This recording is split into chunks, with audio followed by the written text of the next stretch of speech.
Living in America as a black person, you recognize there is one set of laws for you and one set of laws for those, especially in the white community. In our book, Passive Aggressive Racism in the System of White Supremacy, I take you through times in my life when I first started noticing white supremacy. We teach you how to recognize it, identify it, and also counter it in our book. This book is a beginner's course for those that are just starting to wake up and open their eyes to see the system of white supremacy. As a black American person, you must understand this system because this system is life or death to you. How you handle it, how you deal with it, it can affect your mental health if you don't understand this system. Pick up our book, Passive Aggressive Racism and the System of White Supremacy, today on Amazon.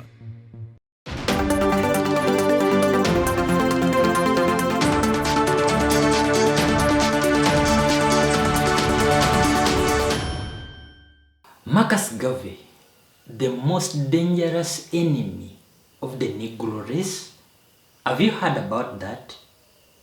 Anyway, before we go into the argument and discussion, let's first go into the video and then later on we shall discuss. But who was Marcus Garvey? Marcus Garvey was a Jamaican-born black nationalist and leader of the Pan-Africanism movement, which sought to unify and connect people of African descent worldwide. In the United States, he was a noted civil rights activist who founded the Negro World newspaper, a shipping company called Black Star Line, and the Universal Negro Improvement Association, a fraternal organization of black nationalists. As a group, they advocated for separate but equal status for persons of African ancestry, and as such, they sought to establish independent black states around the world, notably in Liberia on the west coast of Africa. Marcus Mosiah Garvey was born on August 17, 1887 in St. Anne's Bay in Jamaica to Marcus Garvey Sr. and Sir Jane Richards. His father was a statesman and his mother was a household servant. It is said that though the couple had 11 children, it is only Marcus and one other sibling that survived into adulthood. Garvey attended school in Jamaica until he was 14 when he left St. Anne's Bay for Kingston, the island's nation's capital, where he worked as an apprentice in a print shop. He later said he first experienced racism in grade school in Jamaica, primarily from white teachers. While working in the print shop, Garvey became involved in the labor union for print tradesmen in Kingston.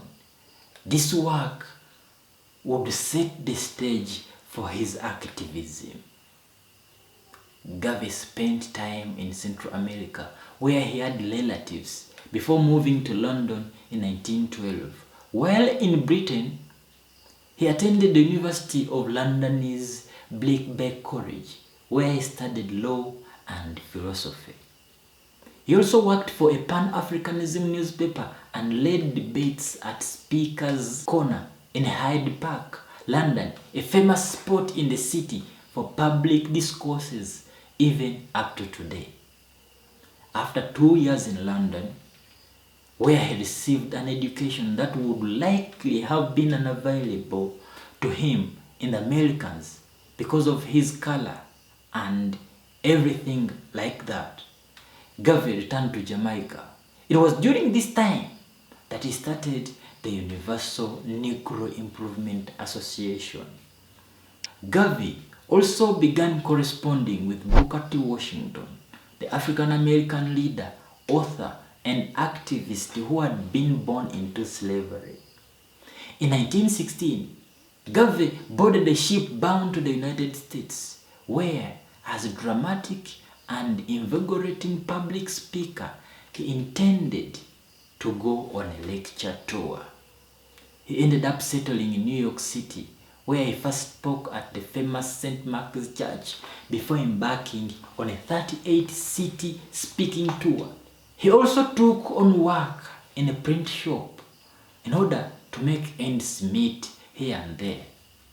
While in New York, he authored the Declaration of Rights of the Negro People of the World, which was ratified at a convention of the Universal Negro Improvement Association at Madison Square Garden in 1920. It was during this meeting that Garvey was also elected provincial president of Africa. In many of his lectures, Garvey summarized his views on the rights of African Americans by nothing. The first dying that is to be done by the black man in the future will be done to make himself free. And then when we are finished, if we have any charity to bestow, we may die for the white man. But as for me, I think I have stopped dying for him. He also told members of the Universal Negro Improvement Association in 1921, if you want liberty, you yourself must strike the blow. If you must be free, you must become so through your own effort. Until you produce what the white man has produced, you will not be his equal. Garvey established the first U.S. chapter of the Universal Negro Improvement Association in 1917 in Harlem and began publishing the Negro World newspaper. Soon, his speaking engagements took an angry tone in which questioned how the United States could call itself a democracy when across the country people of color were oppressed. By 1919, he and his associates set up the shipping company Black Star Line under the auspices of the Universal Negro Improvement Association, which by then had grown to include more than 4 million members.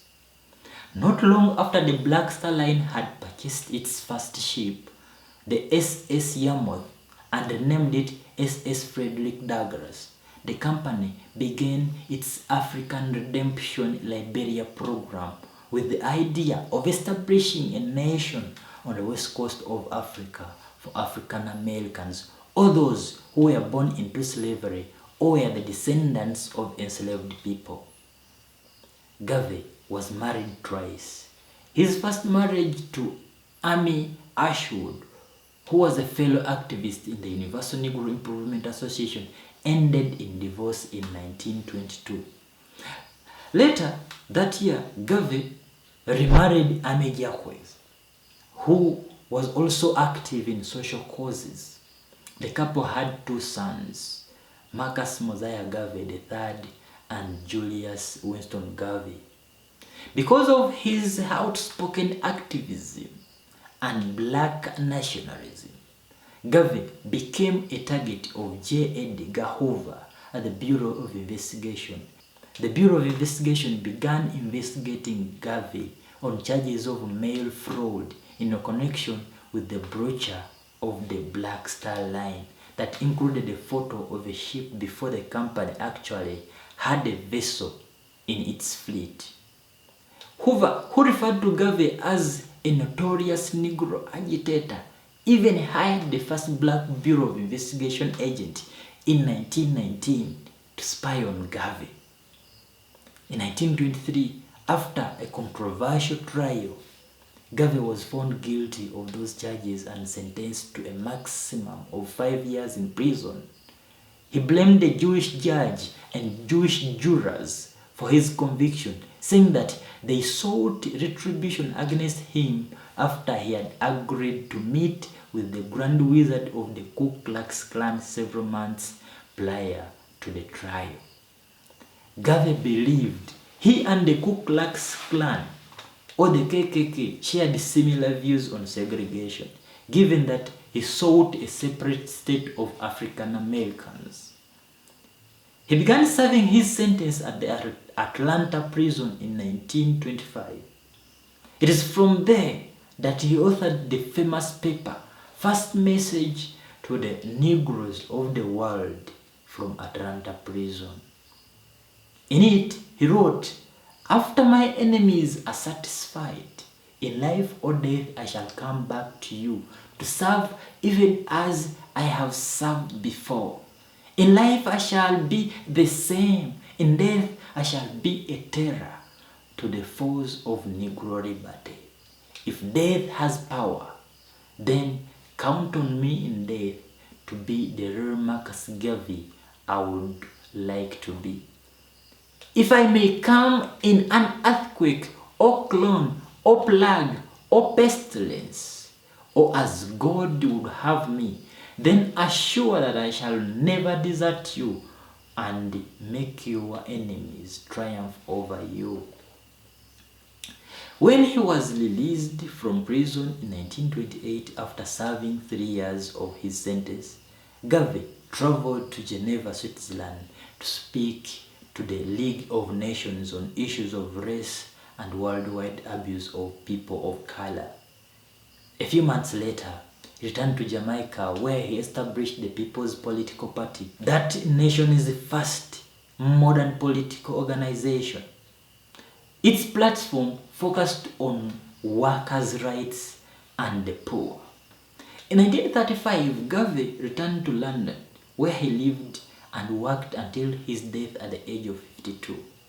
While in London, Garvey continued to write and contribute and coordinate the establishment of the School of African Philosophy in Toronto to train future leaders of the Universal Negro Improvement Association. By then, the organization had more than 1,000 chapters worldwide. Marcus Garvey died June the 10th, 1940, from complications brought by 2 strokes. Due to World War II travel restrictions, he was originally buried in St. Mary's Roman Catholic Cemetery in Kensal Green, London. But now, in November 1964, his body was exhumed and buried beneath the Marcus Garvey Memorial in National Heroes Park in Kingston, Jamaica. Although his legacy as a leader and activist live on, Garvey's separatist and black nationalist views were not embraced by many of his peers. In fact, W.E. Du Bois famously said, "Marcus Garvey is the most dangerous enemy of the Negro race in America and in the world." However, Garvey's supporters prefer to focus on his key message, which was steeped in African American pride. After all, he is credited with coining the phrase, "Black is beautiful."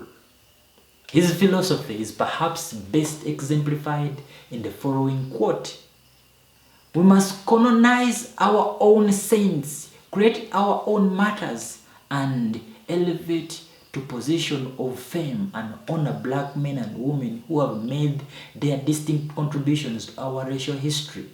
I am the equal of a white man, any white man. I want you to feel the same." And that is the details all I could get for you, dear brothers and sisters, about Marcus Garvey. But come down and let me know, what do you think about Du Bois's remarks about Marcus Garvey? My name is Osie The Born Child, and until next time in another video, I'll be seeing you, dear brothers and sisters. Thank you so much for watching, supporting, and subscribing.